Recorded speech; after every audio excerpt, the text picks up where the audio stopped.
I'll never forget what I saw that morning. My husband, Robert, was in our guest room with my son's fiancée, Sarah. It wasn't just a kiss. It was a full-on intimate scene that froze me in the doorway. As I turned to leave, I saw my son, Richard, standing in the hallway. His face was ashen. "Mum," he whispered, "this has been going on for months, and there's something you still don't know." But before I continue, make sure you've subscribed to the channel and leave a comment telling us where you're watching from. We love to know how far our stories are reaching. My name is Ellen. I'm 65 years old, and I thought I was living the best years of my life. Robert and I built a little bed and breakfast together in a small town in Vermont that was finally starting to thrive after decades of hard work.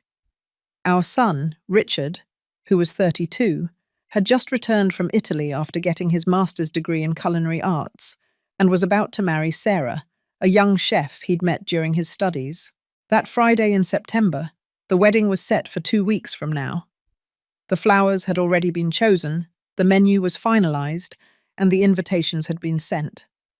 I woke up early, like I always do, to get breakfast ready for our guests. Our B&B is small, only 8 rooms, but we pride ourselves on the personal touch. The smell of fresh biscuits and gravy filled the kitchen as I poured water for the coffee. Sarah had arrived the night before for some final dress alterations. She was staying in the guest room in the main house, separate from the B&B, while Richard was staying at his apartment in the city until the wedding. Robert, who usually helped me with breakfast, was strangely absent that morning. He must be fixing a plumbing issue, I thought to myself. He was always good at fixing things.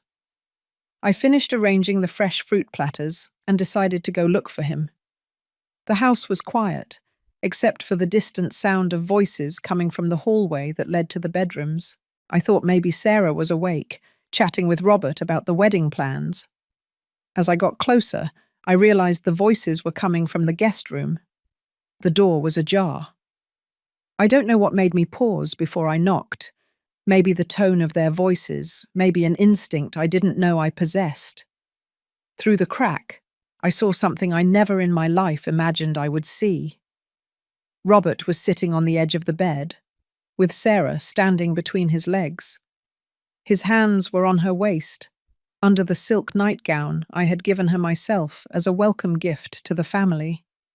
They were kissing deeply, with a familiarity that suggested this was not the first time. "The guests will be here in an hour," he whispered, his voice hoarse in a way I knew well after so many years together. "We can't be late. Just a little more," she replied, unbuttoning his shirt. "Richard won't be back until tonight." My son's name on her lips as she was touching my husband felt like a dagger to my heart. I backed away instinctively, my hand covering my mouth to muffle the sound that threatened to escape. That's when I noticed Richard standing silently at the end of the hallway, watching me. Our eyes met in a moment of devastating mutual understanding. He knew. He had also found out, and from the look on his face, he had known for some time. He silently motioned for me to follow him to the back patio, away from Robert and Sarah's ears. My knees were shaking so much I could barely walk. When we got to the cold morning air, silent tears were streaming down my face. "How long have you known?" I asked, my voice almost unrecognizable even to myself. 3 months, Richard replied, his voice calm, controlled, but his eyes revealed a deep pain. I found messages on his phone. At first, I thought it was just innocent flirting, but then he pulled the phone from his pocket and showed me. Photos, texts, proof of encounters in hotels when Robert was supposedly on business trips to buy supplies for the B&B, and Sarah was visiting vendors for her new restaurant. "Why didn't you tell me?" I asked, feeling rage mixed with my grief. "I wanted to be absolutely sure," Richard said, running a hand through his hair in a gesture so reminiscent of his father. "And then, When I was sure, I thought, I thought maybe it would be better if you never knew, that maybe we could move on. I already privately ended things with Sarah, but we decided to keep up appearances until after what was supposed to be our wedding, to avoid a scandal that would hurt the B&B. But then what? I asked, my heart pounding against my ribs. Then I found out something worse, Richard said, his voice dropping to a whisper. Something that involves the B&B, its finances, and a plan they have to get us out of here. The world around me started to spin. 43-year charges of marriage, a whole life built brick by brick, sacrifice by sacrifice. And it was all crumbling before my eyes on a single September morning. Tell me everything, I said, wiping away tears with the back of my hand. Don't hide anything else from me. I need to know exactly what we're fighting against. And so, as the sun rose over the mountains of Vermont, and the guests began to wake up in the B&B we built with so much love, my son revealed the extent of the betrayal that threatened to destroy not only my marriage, but everything we had built over a lifetime. Richard led me to the office in the back of the B&B, away from the main house where Robert and Sarah remained. My legs felt heavy, as if I were walking through quicksand. The office was small but cozy, with a view of the gardens that I cultivated with so much care. How many hours had I spent in there, organizing reservations, planning menus, calculating expenses? This space that had always been my sanctuary now felt strange, as if it belonged to another life, another person. Richard closed the door softly and pulled a large envelope from the drawer that was usually locked. I never opened it. It was his workspace where he kept documents related to the future restaurant he planned to open after the wedding. "Sit down, Mum," he said gently, pulling a chair closer to me. His hands were trembling slightly, betraying the calm he was trying to maintain. Inside the envelope were dozens of documents, bank statements, contracts, business proposals, printed emails. Richard spread them out methodically on the table as I watched, my stomach clenching in anticipation. It all started when I noticed that Sarah was extremely interested in the B&B's finances, he began, his voice controlled. At first, I thought it was just professional interest, a chef wanting to learn about the business. But then I realized she was asking very specific questions about the property deeds, the loan contracts, and even the insurance policies. He showed me a copy of the original deed to the B&B. The property had been bought in Robert and my names more than 30 years ago, when it was still just an old, abandoned farmhouse that we transformed with our own hands. "Dad has been altering documents, Mum. He opened a company in his name 2 years ago, without including you, and started transferring properties to this new company." I felt the blood drain from my face. "How is that possible? I signed—" "No, you didn't," Richard interrupted softly, placing a stack of documents in front of me with what looked like my signature. "He forged your signature. Look closely." I examined the papers, feeling my world fall apart even more. The signatures were almost perfect, but there were small differences that only I would notice. The way I curved the E in Ellen, the pressure of the pen on the paper. "Why would he do that?" I whispered, unable to comprehend the depth of this betrayal. Richard sighed deeply before continuing. "Sarah isn't who we thought she was. She was never a chef in Italy. In fact, she worked for a real estate development firm that specializes in acquiring historic properties to convert into luxury developments." He showed me photos of Sarah at corporate events, wearing business suits instead of the chef's aprons I had seen her wear when visiting our restaurant. "They plan to sell the B&B, Mum. There's a proposal from an international hotel chain interested in this land.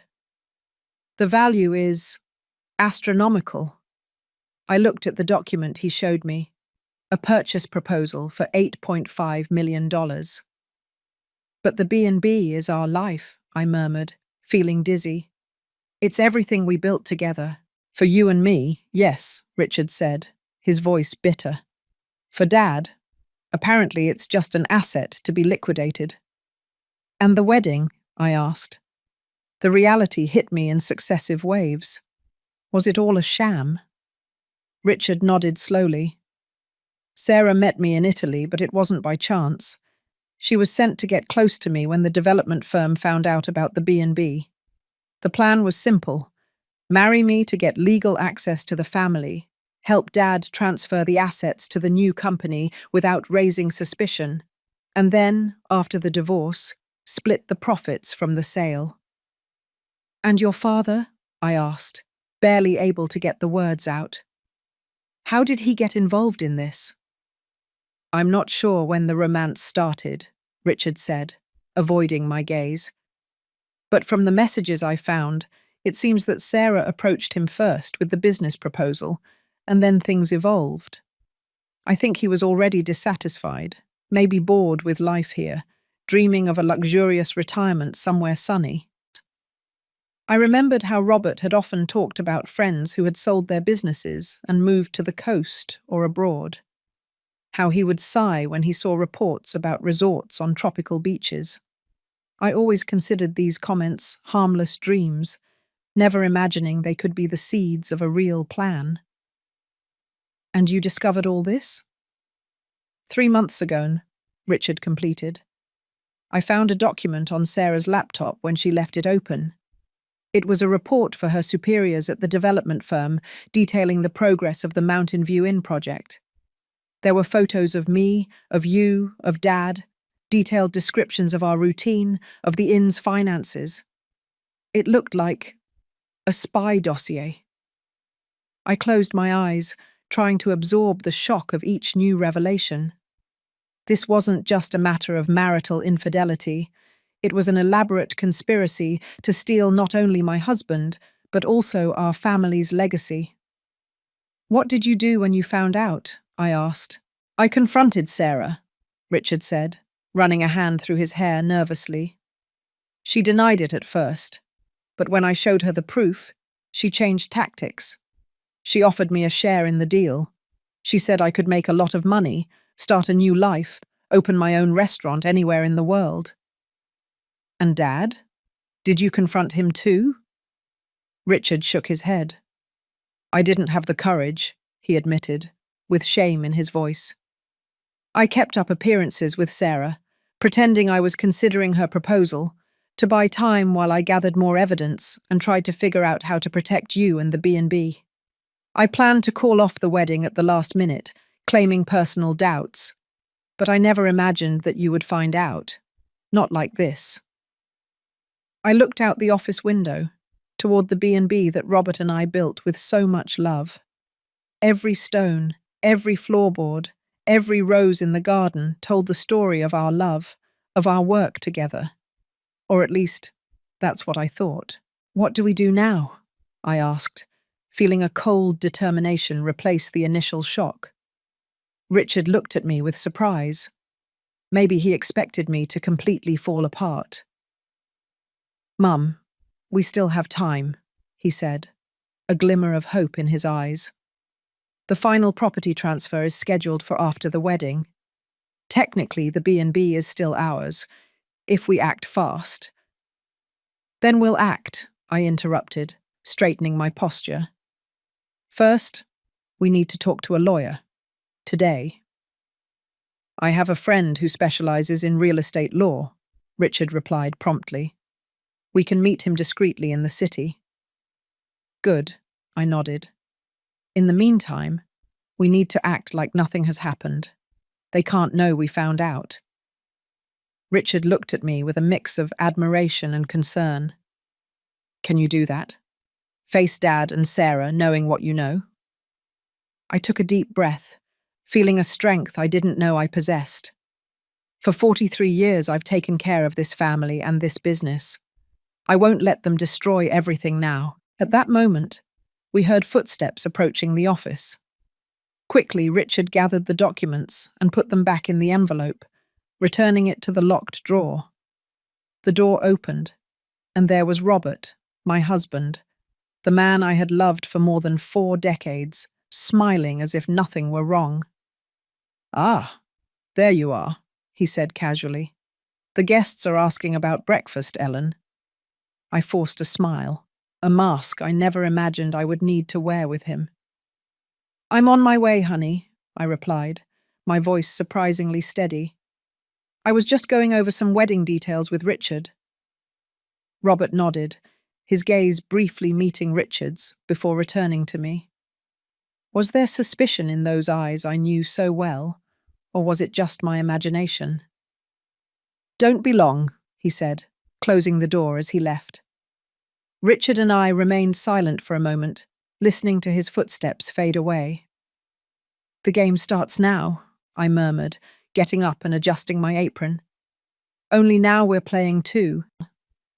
The rest of that day passed in a fever dream. I served breakfast to the guests with an automatic smile, answered questions about local attractions, and predicted the weather as I always did, all while watching Robert and Sarah interact with others. Small glances, seemingly innocent touches, secret signals I had never noticed before, but which now seemed obvious. How could I have been so blind? How could I not have noticed that my own husband, the man I had shared a bed with for more than 4 decades, was living a double life right under my nose? At 2 o'clock in the afternoon, when the B&B was temporarily empty as the guests went out to explore the town, Richard and I discreetly slipped away. We told Robert we were going to check on the floral arrangements for the wedding. Another lie to add to the web of deceit that now enveloped our family. The lawyer's office, Mr. David Miller, was in an old building in downtown Vermont. He was a middle-aged man with sharp eyes and a serious expression. He listened to our story with professional attention, occasionally taking notes or asking for clarification. "Mrs. Ellen," he said finally, after we had finished laying out the situation and presenting the documents that Richard had gathered. "What your husband did constitutes fraud and forgery. The property transfers made with your forged signature can be challenged and nullified." "How long would that take?" I asked. "Court proceedings can take years," he admitted. "However, we can request immediate injunctions to prevent any additional property transfers." "And what about the money he already siphoned off?" Richard asked. Mr. Miller sighed. "Tracing and recovering diverted funds is complicated, especially if they were transferred to offshore accounts or converted into other assets." I felt a pang of despair. "So what do you suggest we do?" "The quickest approach," he said slowly, "would be to confront him with the evidence and negotiate a settlement.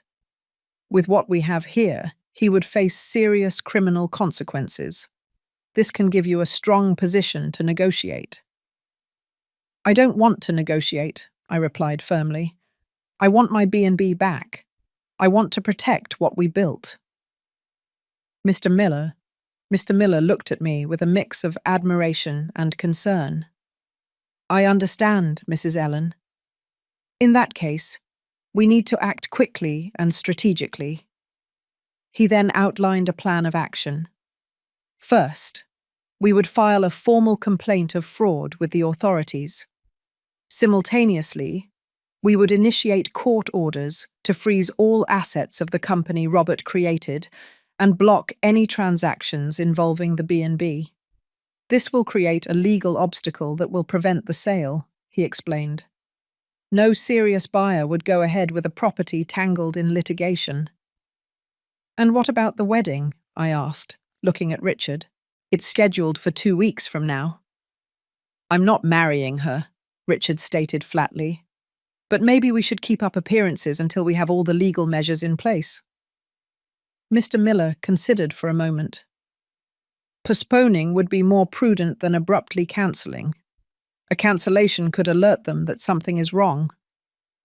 I nodded, feeling the weight of 2 more weeks of pretending to be normal. "And what about the police? Should we involve them now?" "I'll prepare the complaint today," the lawyer replied. But the police investigation can take time. Our immediate priority is to protect the property. When we left the office 2 hours later, we carried a folder full of documents to sign and a detailed plan. The Vermont sky, usually so blue, was covered by heavy clouds that promised rain. "Are you okay, Mom?" Richard asked as we walked to the car. "No," I replied honestly, "but I will be." He squeezed my hand. "We'll get through this together." Back at the B&B, we found Sarah in the kitchen, preparing what looked like a tasting for the wedding menu. When she saw us, she smiled brightly. "Ah, you're back. Come try this sauce I'm developing for the main course." I watched her with new eyes. Her beauty, which I had once admired innocently, now seemed calculated and predatory. Her Italian accent, which we found so charming, sounded fake and rehearsed. How did I not see it before? "It looks delicious," I said, forcing a smile as I tried a spoonful of the sauce she offered. "You're very talented, Sarah." "Thank you, Mrs. Ellen," she replied, seeming genuinely pleased with the compliment. She was a consummate actress. "I want everything to be perfect for our big day." Our big day. The words echoed in my mind like an insult. "Speaking of that," Richard said, playing his part with surprising ease, "we were thinking of postponing the wedding for a few weeks." Sarah's smile wavered for an instant. "Postpone? But why? Everything is practically ready." "Aunt Carol took a fall," I quickly invented. "She's in the hospital in the city. Since she's Richard's godmother, we'd like her to be able to be there." Sarah frowned, clearly annoyed, but keeping her composure. "Oh, I'm sorry to hear that. Of course, we can consider a small postponement. We'll need to talk to the vendors, of course." "I'll handle it," Richard offered. "It wouldn't be more than a month, would it?" Before Sarah could respond, Robert came into the kitchen. He was wearing the blue sweater I had knitted for him last winter. Seeing him wearing something my hands had created with so much love caused a sharp pain in my chest. "What's everyone doing in here?" he asked jovially. This smells wonderful, Sarah." His eyes met hers briefly, and I saw what I had never noticed before. That complicit look, that silent communication between lovers. "Richard is thinking of postponing the wedding," Sarah informed him, her voice controlled but with a trace of tension. "Aunt Carol had an accident." Robert turned to Richard, surprise and something else, alarm in his eyes. "Really, that's the first I'm hearing of it. Why didn't you tell me sooner?" "We just got the call when we were in town," Richard replied calmly. "It's nothing serious, but she'll need a few weeks to recover." Robert studied his son's face for a moment that was a little too long before nodding slowly. "Of course, it makes sense to wait. Carol was always like a second mother to you." The air in the kitchen grew thick with unspoken lies. I pretended to be busy wiping an already spotless countertop, unable to look directly at Robert. How could he be there, discussing the details of his son's fake wedding with his mistress, while planning to destroy everything we had built? "I'm going to go check the rooms," I announced abruptly, needing to escape from that charade before my facade crumbled. As I left the kitchen, I heard Sarah say in a low voice, "She seems strange today. Do you think she suspects something?" I didn't wait to hear Robert's answer. I hurried up the stairs, taking refuge in the room we shared, the room where, for decades, I believed I slept next to a man who loved me as much as I loved him. I sat on the edge of the bed and finally let the tears fall. Not just for the deception, but for the loss of what I thought we had. For the slow, silent death of a marriage that had defined who I was for most of my adult life. As the rain finally began to fall outside, washing the windows as if trying to clean the world, I cried for the end of my last autumn with Robert. The days that followed were a masterpiece of self-control. Every meal shared with Robert, every forced smile for Sarah, every casual conversation about the future. It all consumed me inside, but I kept the facade perfectly intact. At the same time, Richard and I worked discreetly with Mr. Miller to put our plan into action. The documents were filed with the court the following Monday. Injunctions were requested to block any transactions involving the B&B. My name was removed as a signatory from all joint bank accounts, preventing Robert from continuing to use my forged signature. The formal fraud complaint was filed with the police. In the meantime, life at the B&B went on. Guests came and went, oblivious to the drama unfolding beneath the surface of our apparent family harmony. Sarah continued her wedding preparations, seemingly accepting the postponement, though I noticed her growing unease. She made frequent private calls, always speaking in a low voice. One afternoon, 7 days after our discovery, I was organizing sheets in the linen closet when I heard voices coming from the guest room. The door was closed, but the walls of the old house weren't as thick as Robert and Sarah seemed to believe. "They're acting weird," Sarah was saying, her voice tight. "I'm sure something is wrong." "You're imagining things," Robert replied, but there was uncertainty in his voice. "Ellen has always been spacey, and as for Richard, he's just nervous about the wedding." "It's not just that," Sarah insisted. "Yesterday I saw Richard putting away documents when I went into the office. He looked guilty." "What do you want me to do?" The irritation was evident in Robert's voice. "Accuse my own son of conspiring against us?" "I think we should accelerate the plan," Sarah said after a moment of silence. "The buyers are getting impatient. If we wait much longer, they might back out of the deal." "And the wedding?" "To hell with the wedding. It was just a means to an end. We can cancel it, invent some excuse. The important thing is to finalize the sale before something goes wrong." My heart raced. They were planning to act faster than we had anticipated. I quietly moved away from the closet and went downstairs to find Richard, who was going through the reservation book at the front desk. "We need to call Mr. Miller now," I whispered after telling him what I had heard. "They're going to try to sell the B&B immediately." Richard grabbed the phone and stepped outside to make the call privately. He came back 15 minutes later, the relief visible on his face. "The injunctions were approved this morning," he informed me in a low voice. "The B&B is officially under legal dispute. Any attempt to sell will be automatically invalidated." "And the police investigation?" "Still ongoing, but Mr. Miller said the detective wants to meet with us tomorrow to take our formal statements." I nodded, feeling a mix of apprehension and determination. "So we're protected for now?" "Yes, but we need to be careful. If they realize we know, they'll run away with everything they've stolen so far," I completed.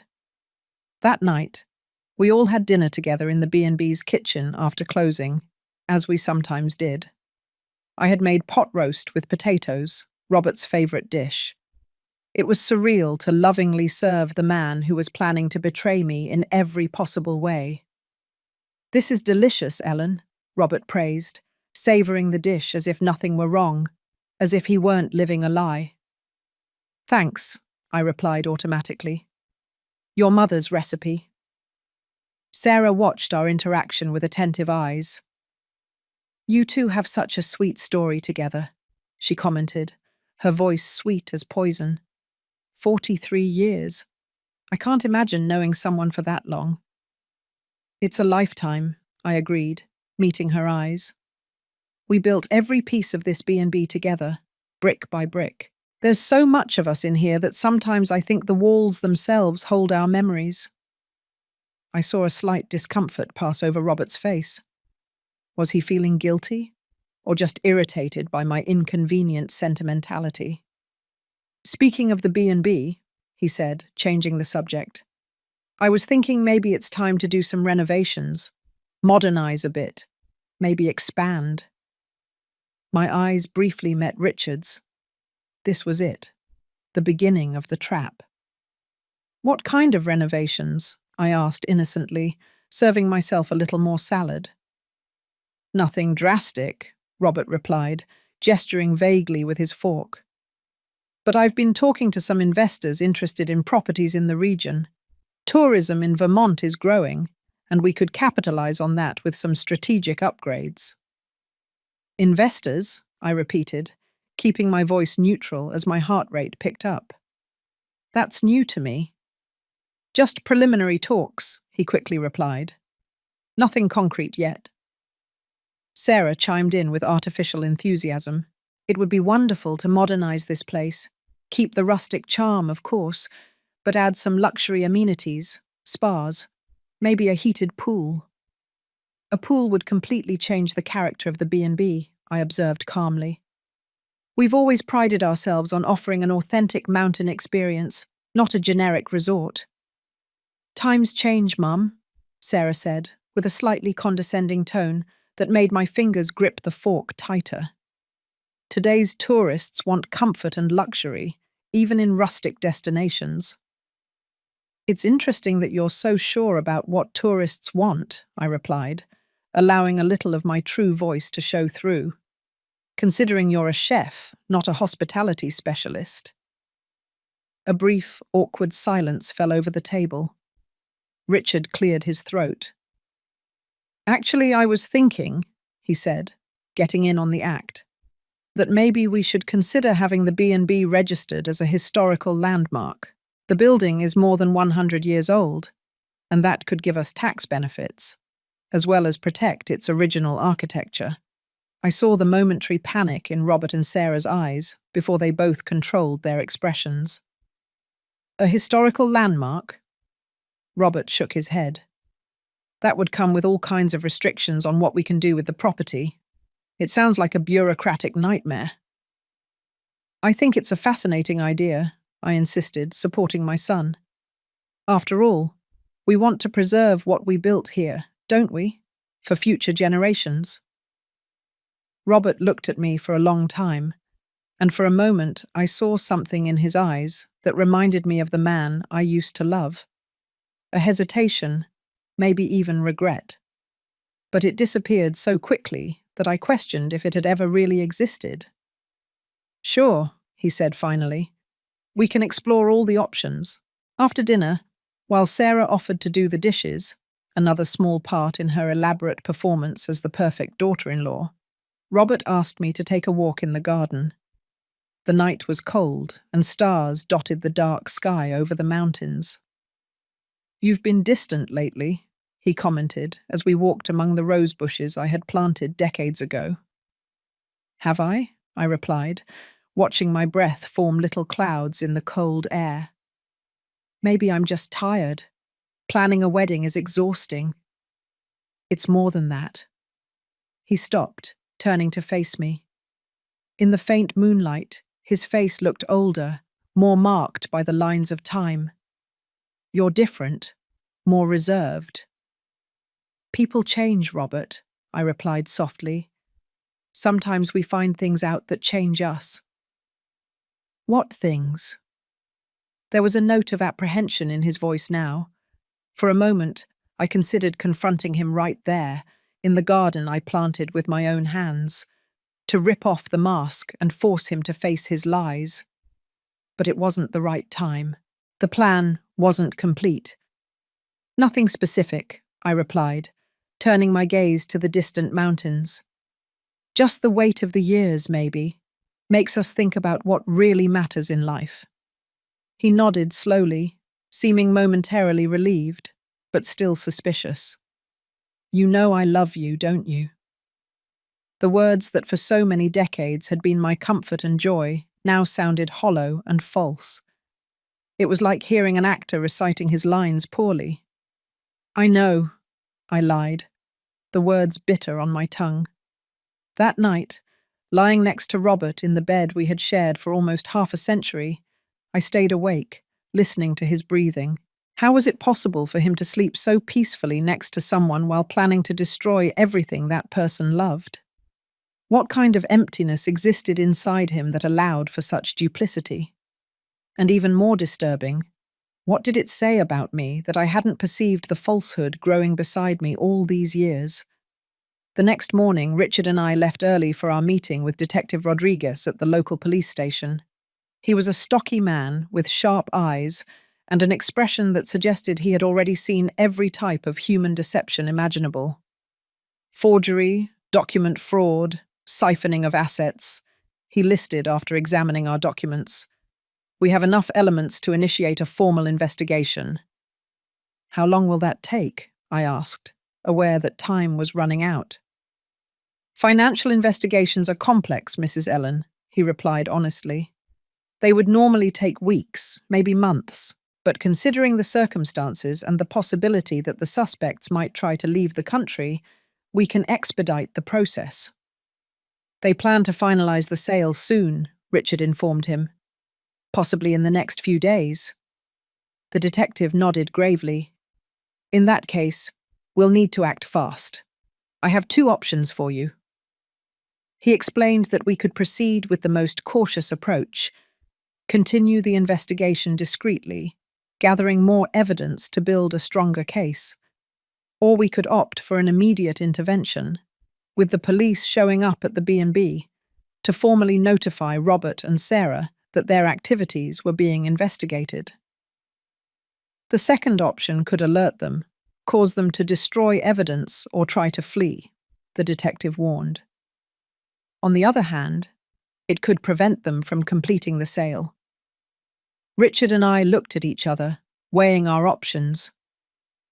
I think we already have court orders blocking any property transactions, I said finally. Yes, the detective confirmed, but determined people can find loopholes, fake documents, unregistered transfers. I've seen it all. I took a deep breath, feeling the weight of the decision. On one hand, the idea of Robert and Sarah being officially confronted for their actions had a certain appeal, a form of immediate justice. On the other, if they were alerted prematurely, they could escape with the money they had already siphoned off. We'll continue with the discreet investigation, I finally decided, but with maximum urgency.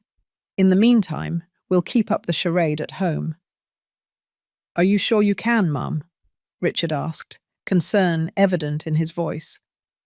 Continue to live with them, pretending you don't know anything. I built that B&B with my own hands, I replied, raising my chin. I can endure a few more days of lies to save it.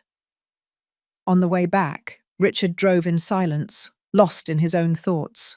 The mountains around Vermont were partially covered in fog, creating an ethereal and melancholy landscape that perfectly matched my mood. What are you thinking about? I asked finally. Richard sighed deeply. How you never really know people, not even the ones closest to you.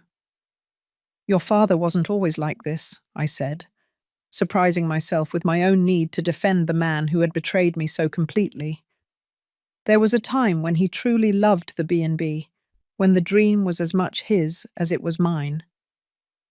When do you think he changed?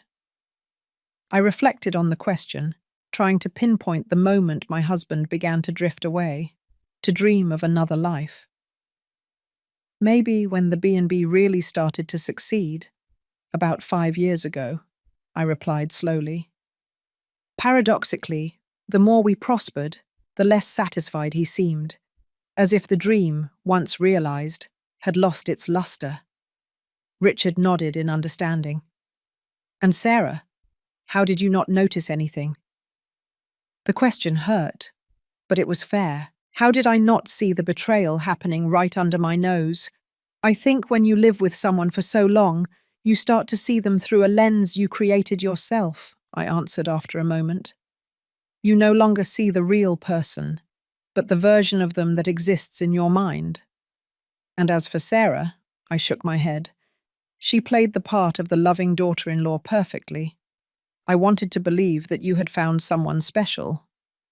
When we arrived at the B&B, we found an unfamiliar car parked in the driveway, a sleek black sedan with tinted windows. Richard and I exchanged apprehensive glances before going inside. In the living room, Robert was sitting with two men in suits, documents scattered across the coffee table. When he saw us, he quickly got up, a look of guilty surprise on his face. "Ellen! Richard! I wasn't expecting you back so soon." "Clearly," I replied, looking at the papers on the table. "Are we interrupting something?" One of the men, tall, with perfectly groomed grey hair and an impeccable suit, stood up and extended his hand. "Mrs. Davis, it's a pleasure to meet you. I'm Mark Reynolds, from Horizon Ventures." I shook his hand mechanically, feeling a chill. Horizon Ventures? "Yes, we were discussing some investment possibilities for the property," he explained smoothly. "Your husband mentioned you were considering a substantial renovation." "Oh, really?" I looked directly at Robert, who seemed to be trying to communicate something with his eyes, a silent plea for me to play along. "How interesting. I don't recall us finalizing that decision." The second man, younger and with a calculating expression, chimed in. "In fact, ma'am, we're proposing a full partnership. Horizon would assume management of the property, transforming it into a luxury boutique resort, while you would maintain a minority stake." "A minority stake?" I repeated slowly. "In the B&B I built from scratch." The air in the room grew tense. Richard stepped closer, placing a protective hand on my shoulder. "Gentlemen," he said with a surprising calm, "I appreciate the interest in our family business, but I'm afraid there's a misunderstanding. The B&B is not for sale, nor are we looking for outside partners at this time." Mark Reynolds seemed genuinely surprised. "Your father led us to believe the family was united in this decision." "My father," Richard replied coldly, "does not speak for the entire family." Robert shifted uncomfortably, clearly unprepared for this confrontation. "Richard, Ellen, can we discuss this in private? Mr. Reynolds and Mr. Mendoza travelled from the city especially for this meeting." "I apologize for the inconvenience," I replied, my voice firm. "But as my son said, there is nothing to discuss. The B&B is not for sale." At that moment, Sarah entered the room, looking momentarily flustered to see Richard and me there. She quickly recovered, smiling gracefully. "Oh, you've met the representatives from Horizon. Isn't it a fascinating proposal?" The naturalness with which she inserted herself into the conversation, assuming the role of a co-owner with the right to an opinion on the B&B's future, lit a fire inside me. A rage that had been slowly simmering now threatened to turn into an open flame. "Sarah," I said, my voice dangerously calm, "why don't you show the gentlemen our garden while I prepare some coffee? I'm sure they'd like to see the property before they leave." She hesitated, her eyes darting to Robert, who nodded discreetly.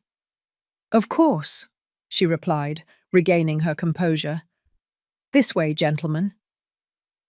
As soon as they left, I turned to Robert, not even bothering to hide my fury.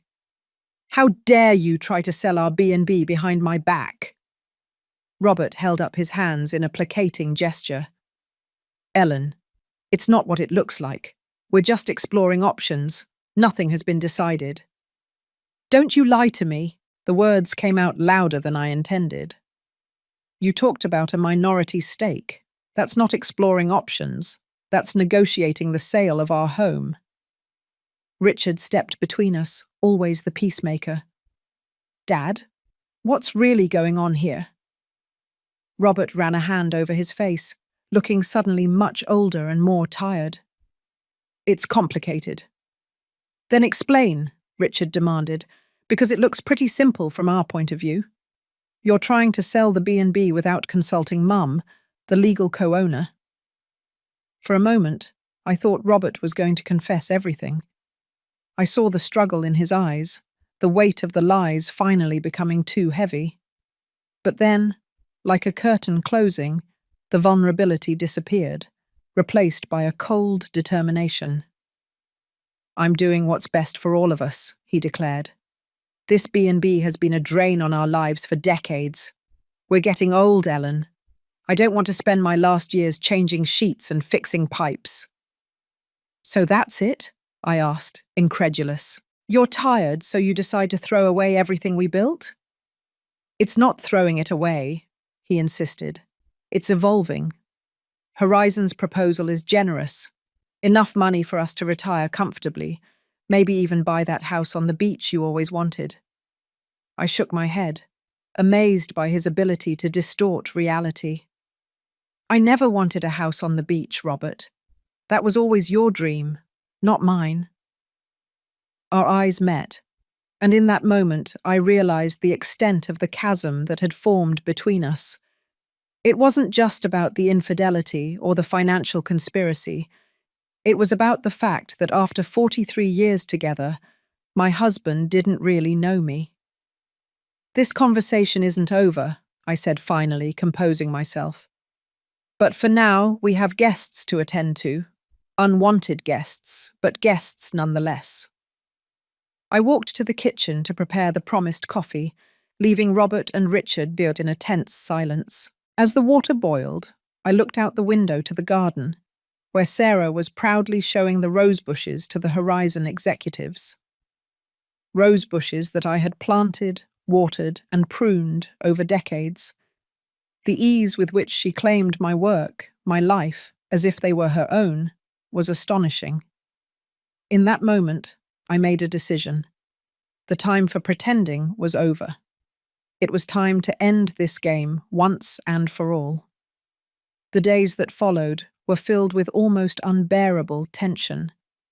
After the departure of the Horizon executives, who left visibly confused by the mixed messages they received from the family, the pretense of normalcy became even more difficult.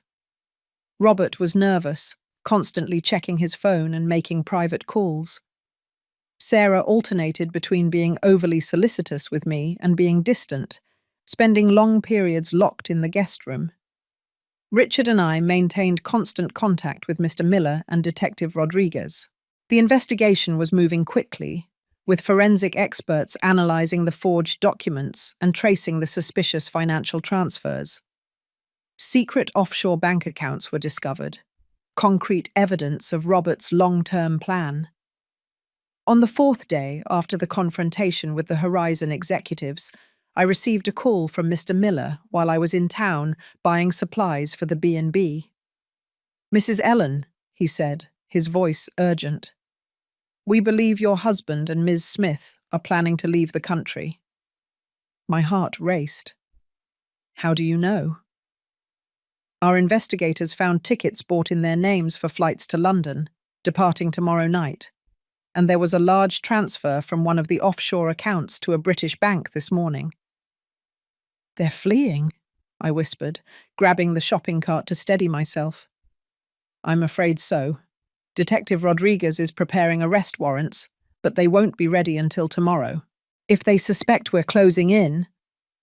"They'll disappear today," I completed, the reality of the situation hitting me like a punch. "What should I do?" "Go back home and act normally," he instructed. "Don't let it show that you know anything. Detective Rodriguez is sending a plainclothes officer to watch the B&B discreetly, in case they try to leave before we can execute the warrants." I finished my shopping mechanically, my mind racing to process what was happening. Robert had not only betrayed me emotionally and financially, he planned to abandon me completely, fleeing to another country with my son's fiancée and the money we had built together over a lifetime. Upon returning to the B&B, I found a scene of apparent normalcy. Robert was at the front desk, checking in a couple of newly arrived guests. Sarah was in the kitchen, seemingly preparing something for dinner. Everything seemed perfectly ordinary, except for the fact that it was all completely fake. "I need your help with the bags," Robert said when he saw me, smiling at the guests. "Our new friends will be staying in the blue room." I nodded, forcing a smile while I carefully watched his behavior. There was a nervous energy about him, a glint in his eyes that I recognized from other times when he was particularly anxious about something. We walked toward the room, carrying the couple's luggage. When we were alone in the hallway, Robert turned to me. "I was thinking of going out for dinner tonight," he said casually. "Just the two of us. It's been a while since we had a moment alone." The unexpected invitation took me by surprise. For an instant, I almost believed it could be genuine, maybe a last fragment of the man I loved trying to emerge. But then I remembered the tickets to London, the bank transfer, the systematic betrayal. "That would be lovely," I replied, equally casual. "But we have guests arriving early tomorrow. Maybe another day?" I saw a flash of frustration in his eyes before he nodded, accepting my excuse. Was he trying to get me away from the B&B tonight? To facilitate some final preparations for their escape? That afternoon, I found Richard in the linen closet where we could talk without being overheard. I told him about the tickets and the bank transfer. "They're going to run," he concluded, confirming my fears. "Probably tonight, since the tickets are for tomorrow." "Your dad invited me out to dinner," I added. "I think he's trying to get me away from the B&B." Richard shook his head, disgust evident on his face. "We have to let Detective Rodriguez know." "I already did. He has an officer watching the property, but without the warrants, they can't do anything unless they see a crime being committed." "Then we have to catch them red-handed," Richard decided. "Tonight." We came up with a simple plan. I would pretend to change my mind about dinner, giving Robert and Sarah the impression that the B&B would be free for any preparations they needed to make. Richard would hide in the office, from where he could discreetly observe the main house. I would go out with Robert, but I would forget my purse, giving me an excuse to return unexpectedly. If we caught them trying to flee or removing documents, we would have witnesses and the plainclothes officer to confirm their intentions. As night approached, I felt a strange calm wash over me. After days of pretense and anguish, the idea that it would all be over soon, one way or another, brought a kind of peace. I dressed for dinner carefully, choosing a navy blue dress that Robert always complimented, applying light makeup, and pulling my grey hair into a simple bun. I looked at myself in the mirror for a long moment. Who was this woman looking back at me? She looked simultaneously familiar and strange, the same brown eyes that had seen so much love and betrayal, the same mouth that smiled with joy and now was set with determination. "You'll survive this," I whispered to my reflection. "You've survived worse." Robert was waiting for me in the living room, dressed formally, with a bouquet of flowers in his hand. Roses from my own garden, I realized with a lump in my throat. "You look beautiful," he said, handing me the flowers. "Thank you," I replied, accepting them mechanically. "Let me put them in water before we go." In the kitchen, I found Sarah preparing something that smelled deliciously of garlic and wine. "You're going out?" she asked, smiling sweetly. "Have fun. Don't worry about a thing here. I'll take care of everything." "I'm sure you will," I thought bitterly, but just smiled in response. When Robert and I were approaching the front door, I staged my part. "Oh, I forgot my purse," I exclaimed. "Go start the car. I'll be right back." I rushed back to the room, grabbed my purse, and then made a wide detour to the office where Richard was hiding. "We're leaving now," I whispered. "Stay alert." He nodded, his face serious. "Be careful, Mum. If you sense anything strange, don't confront him alone." "I'm not going to confront him," I promised. "We'll just stick to the plan."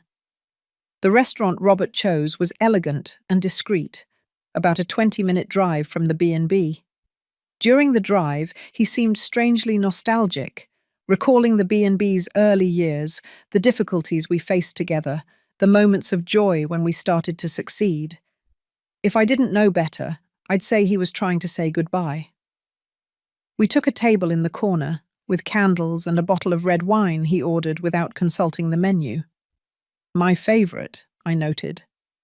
The familiarity of the gesture hurt more than it should have.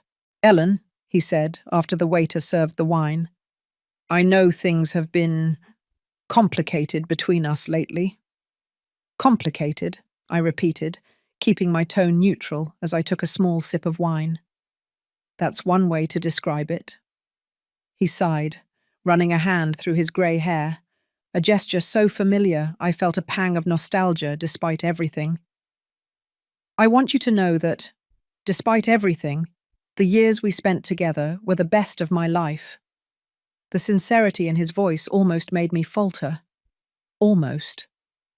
How convenient that you mention that now, I replied, placing my glass on the table with a little more force than necessary. After spending months planning to sell our B&B behind my back. He looked genuinely surprised by my frankness. Ellen, it's not that simple. Then explain it to me, I challenged. Explain why you're trying to destroy everything we built together. He looked around nervously, clearly uncomfortable with the direction of the conversation in a public place. This isn't the place for that discussion. When would be the right place, Robert? After you finalized the sale? Or maybe after you fled to London with the money? His pupils dilated in shock. For a moment he seemed completely speechless. Then slowly, understanding replaced the surprise on his face. You know, he said finally, not as a question, but as a statement. I know everything, I confirmed, keeping my voice low but firm. About Sarah, about the shell company you created, about the bank transfers, the forgeries, the plans to sell the B&B, and about the tickets to London for tomorrow night. He paled, visibly, his hand trembling around the wine glass. What does it matter now? I asked. The point is, it's over, Robert. At this very moment, the police are preparing arrest warrants for you and Sarah. The accounts have been frozen. The B&B is under legal protection against any attempt to sell. He looked like a drowning man, desperately trying to find something to grab onto. Ellen, you don't understand. I was going to tell you everything eventually. I was going to give you a fair share. A fair share? I interrupted, incredulous. Of what is legally half mine. Of the B&B we built together with our blood, sweat, and tears. How generous of you. It was a mistake, he admitted, his voice cracking. I got lost somewhere. Don't you dare blame her, I warned. You're a grown man who made his own decisions, decisions that tore our family apart. He lowered his head, defeated. What do you want, Ellen? I want you to think about Richard, I replied firmly. Your son, who you were willing to abandon without a word. I want you to face the consequences of your actions like a man, not like a coward fleeing in the middle of the night. It's too late for that, he whispered.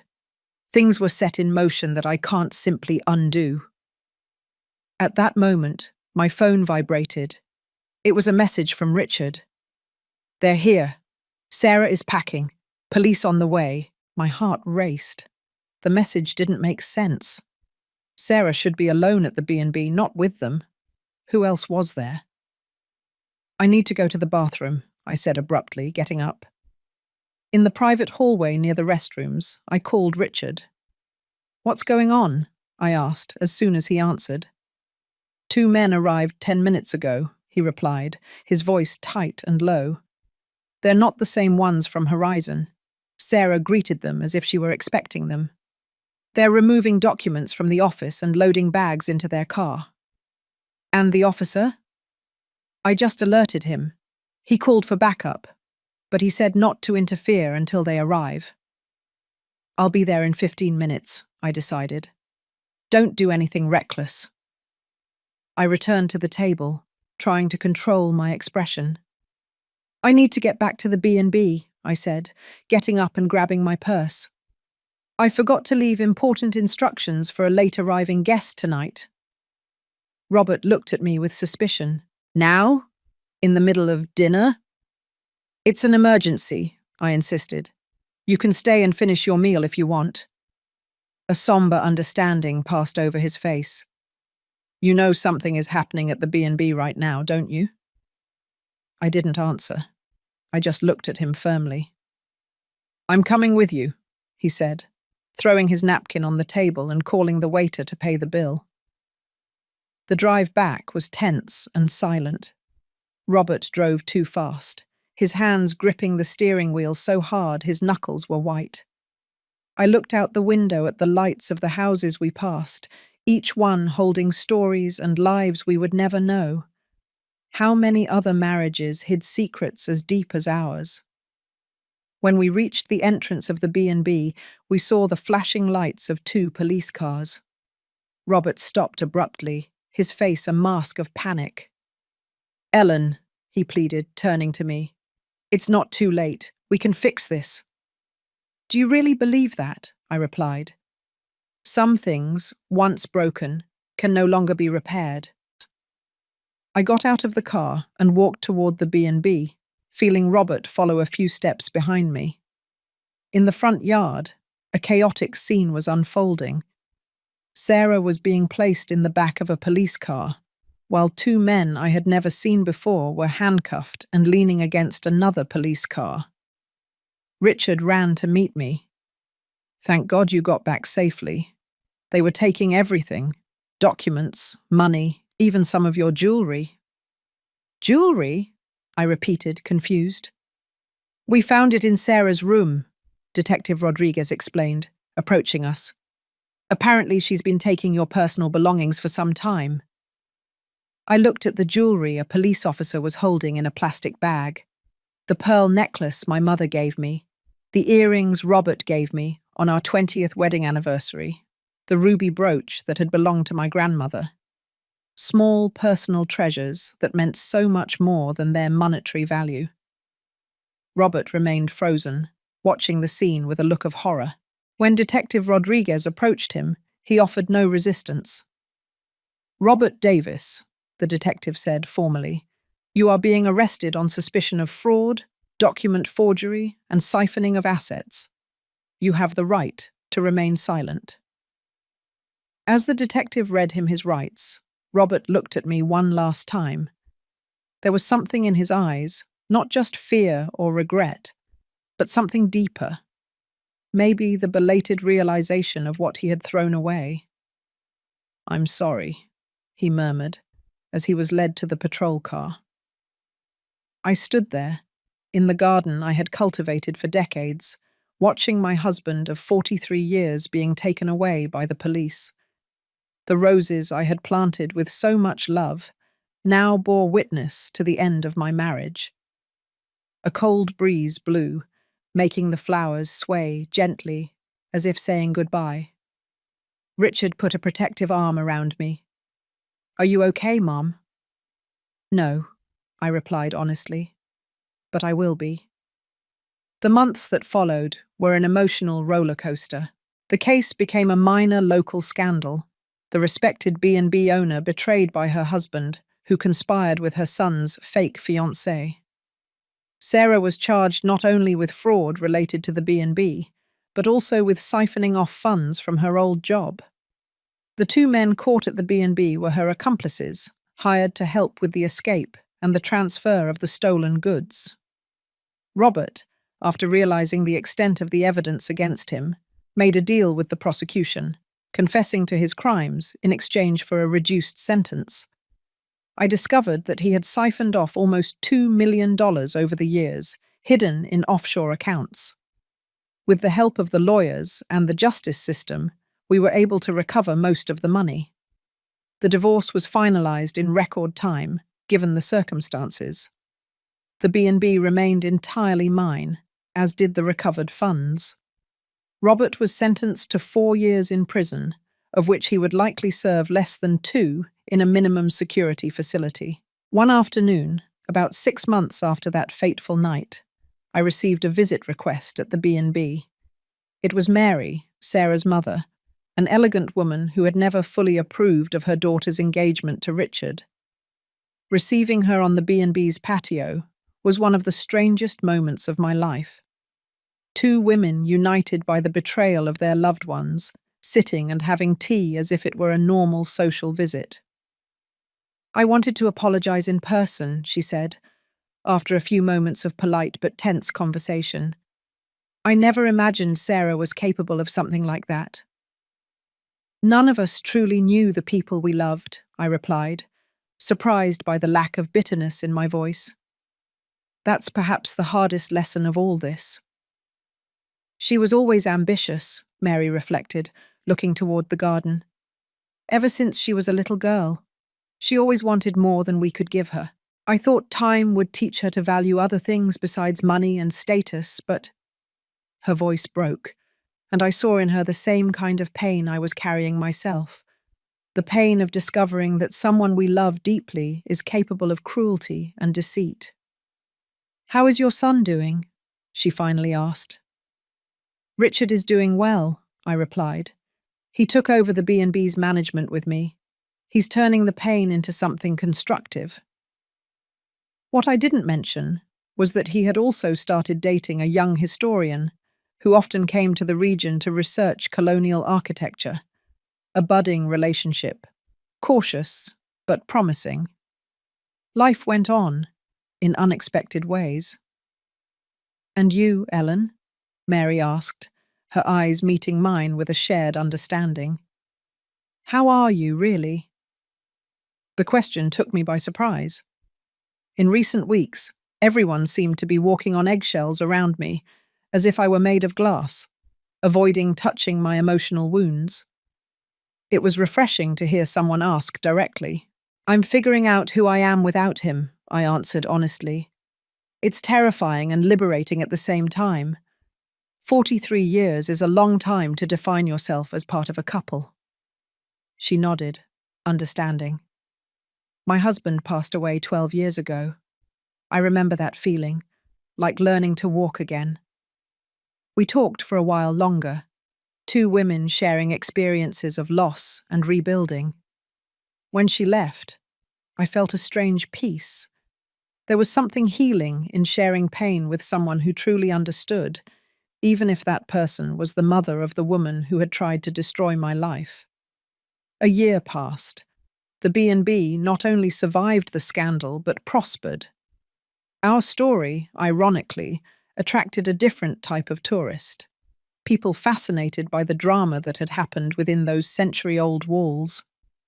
Initially, the morbid curiosity bothered me, but over time, I learned to accept that our story was now part of the B&B's history. One autumn afternoon, very similar to the one when it all began to fall apart, I received a letter. The envelope had the seal of the penitentiary where Robert was serving his sentence. My first inclination was to throw it away without opening it. But something stopped me. Maybe curiosity, maybe the need for closure. I took the letter to the rose garden, sitting on the bench where Robert and I used to watch the sunset in the B&B's early years.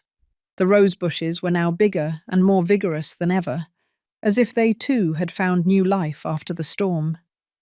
The letter was long and handwritten, the familiar script more shaky than I remembered. Robert was asking for forgiveness, not expecting to receive it. He explained how he had gradually gotten lost, how boredom and routine had made way for resentments that grew silently, how Sarah, with her youth and ambition, had represented not just desire, but a second chance, an escape from the mortality he was beginning to feel closing in. There were no justifications, only explanations. And at the end, a confession that touched me more deeply than I expected. Only now, sitting in a cell and looking at the same patch of sky every day, do I truly understand what I threw away. It wasn't just a marriage or a B&B. It was an entire lifetime of shared moments that I will never have again. The greatest punishment isn't the prison, Ellen, but knowing that I destroyed what really mattered, and that nothing I can do will ever bring that back. I folded the letter carefully, watching the sun begin to set behind the mountains. The shadows lengthened across the garden, creating complex patterns on the grass. I thought about forgiveness and how it comes in many forms. Sometimes, forgiving someone means freeing them from their guilt. Other times, it means freeing yourself from rage and bitterness, even if there is no reconciliation. I realized that I no longer hated Robert. The pain was still there. It probably always would be. But the hatred had dissipated, replaced by something closer to pity, not just for him, but for both of us. For all the years we could have had together, if he had made different choices. For the future we had planned, which would now follow separate paths. A gentle breeze rustled the rose bushes, spreading their perfume through the air.